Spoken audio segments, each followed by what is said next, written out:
हर व्यक्ति ये कहता है कि भैया झूठ से मुझे बहुत नफरत है। उससे बोलो क्या सुनना चाहते हो, तो बोले सच सुनना चाहता हूं। ऐसे ही हर व्यक्ति चाहे चाहे ना चाहे पर सच ही देखना चाहता है। जब सच देखोगे, सच सुनोगे तो सच ही बोलोगे। सच सुनोगे, सच देखोगे तो सत्य ही बोलोगे। और उदाहरण से बता रहा हूं,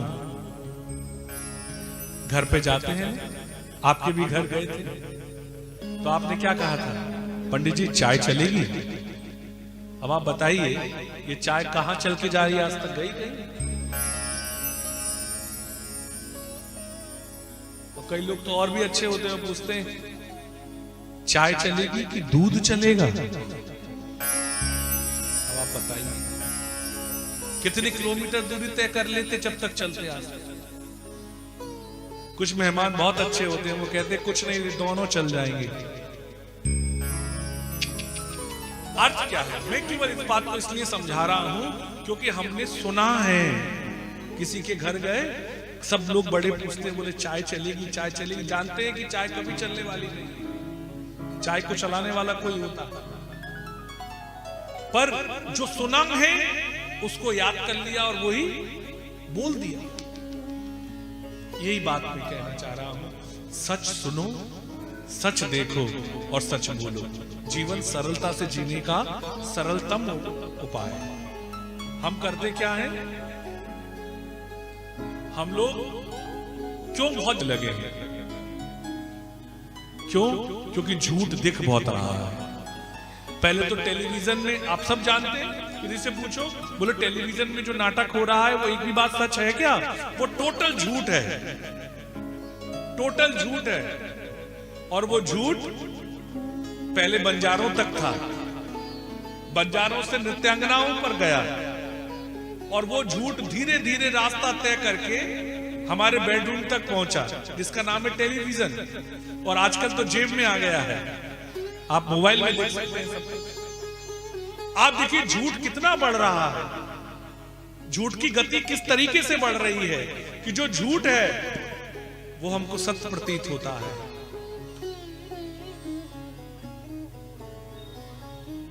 वाह, लोग घर घर की कहानी देखते हैं अपने घर को भूल के। अरे अपने घर के लिए समय मिला है, उसको ठीक बना लो। और कई जगह तो पढ़ के ही बहुत अजीब लगता है, नाटकों के नाम ऐसे होते हैं, अरे राम राम। एक नाटक चला, उसका नाम है ये रिश्ता क्या कहलाता है। अरे तुम्हें रिश्ते ही समझ में नहीं आ रहे तो सामाजिक विज्ञान नहीं पढ़ा 10वीं तक? पशु को भी समझ में आता है ये मेरी माँ है, क्यों भैया? और लोग देखते हैं, अरे राम राम। ये टेलीविजन ने जो ठगा है सबसे ज्यादा ठग रही है साहब। जिस प्रकार एक शराबी पैसे देकर जहर खरीद के लाता है, उस प्रकार से हमने अपने घर को बिगाड़ने के लिए सब साधन का इंतजाम कर रखा है। इसीलिए हम झूठ बोलते हैं। आप चाहते हैं कि आपके बच्चे झूठ ना बोलें, तो ये वाला प्रयत्न करके देखें, उनको इस दुनिया से थोड़ा दूर रखें। इसीलिए पहले हमारे यहाँ बहुत अच्छी व्यवस्था थी, एक पीपल के पेड़ के नीचे यूनिवर्सिटी चलती थी गुरुकुल में, और राम श्याम जैसे विद्यार्थी पढ़ते थे। तो लोक वार्ता रता क्रूरा। अब विश्वास मानिए, लोग जो एकादशी का व्रत रखते, देखिए एक बात और मेरा कहने का अभिप्राय है, जो भी लोग सुन रहे हैं, जितने भी ग्रस्त हैं, हम जब भोजन बनाते हैं तो जो अग्नि होती है उसमें कई प्रकार के छोटे छोटे जीव खत्म हो जाते हैं। श्वास लेते हैं उसमें जीव खत्म हो जाते हैं। इस प्रकार हमें ना पता होते हुए हमारे जीवन में बहुत पापाचार हो जाता है।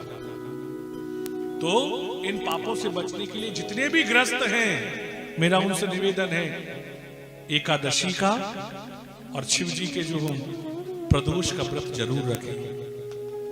कम से कम 15 दिन में एक दिन व्रत जरूर रखना चाहिए।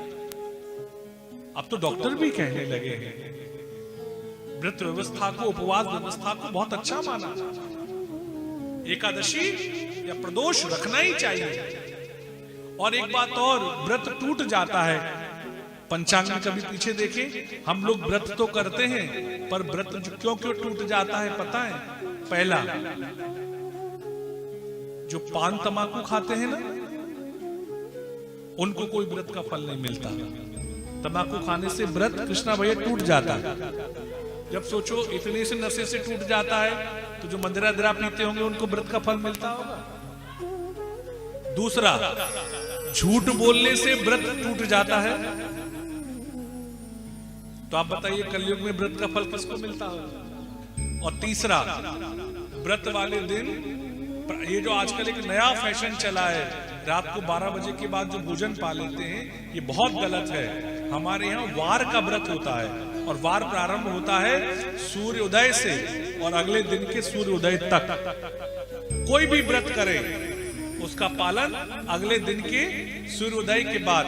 जो विद्वान लोग हैं वो जानते हैं एकादशी के व्रत का पारण अगले सूर्योदय में होता है, और द्वादशी में पारण नहीं हो तो एकादशी का व्रत मानते नहीं। इसीलिए व्रत जरूर करें, पर व्रत में भैया इन 3 नियम से व्रत टूट जाता है। झूठ नहीं बोले, तम्बाकू नहीं खाएं, और कोशिश करें दोपहर में नहीं सोएं।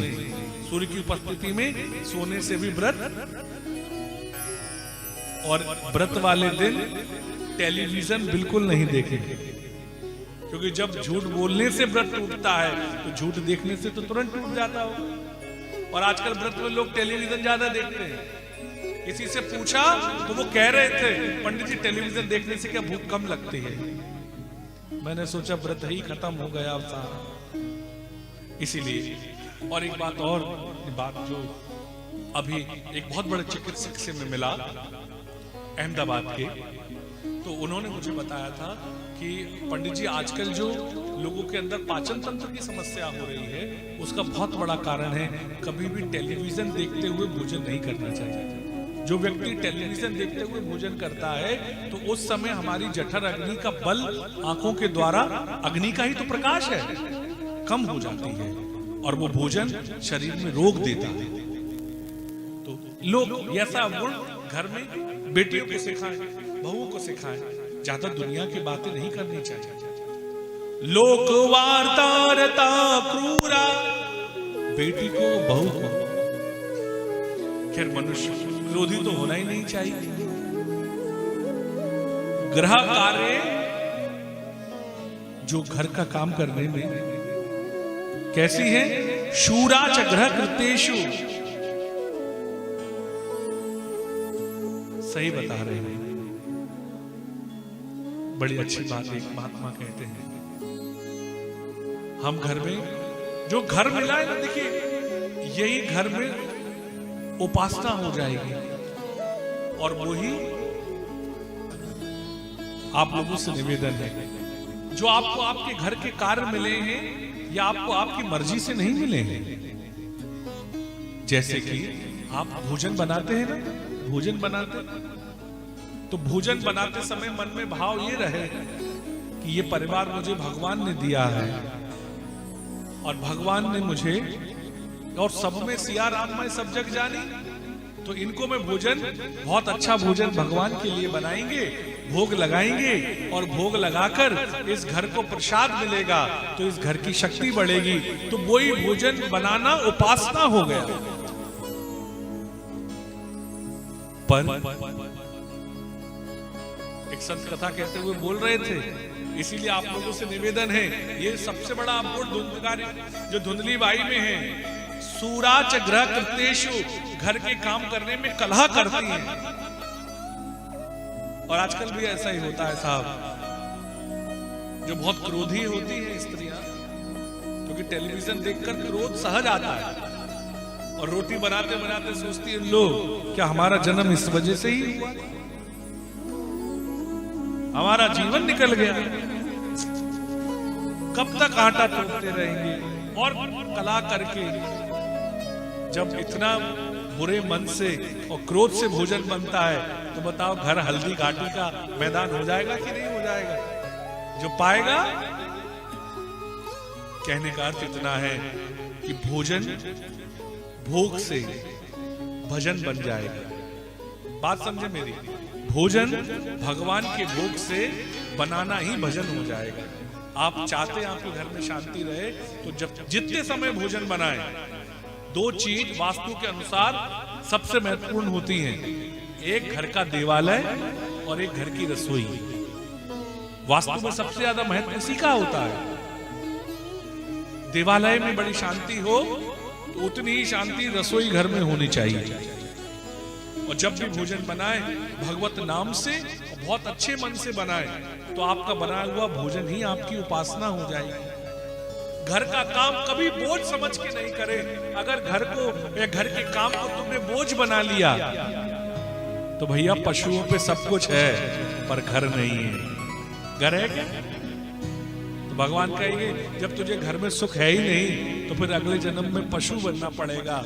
वहां सब कुछ मिलेगा पर घर नहीं मिलने वाला।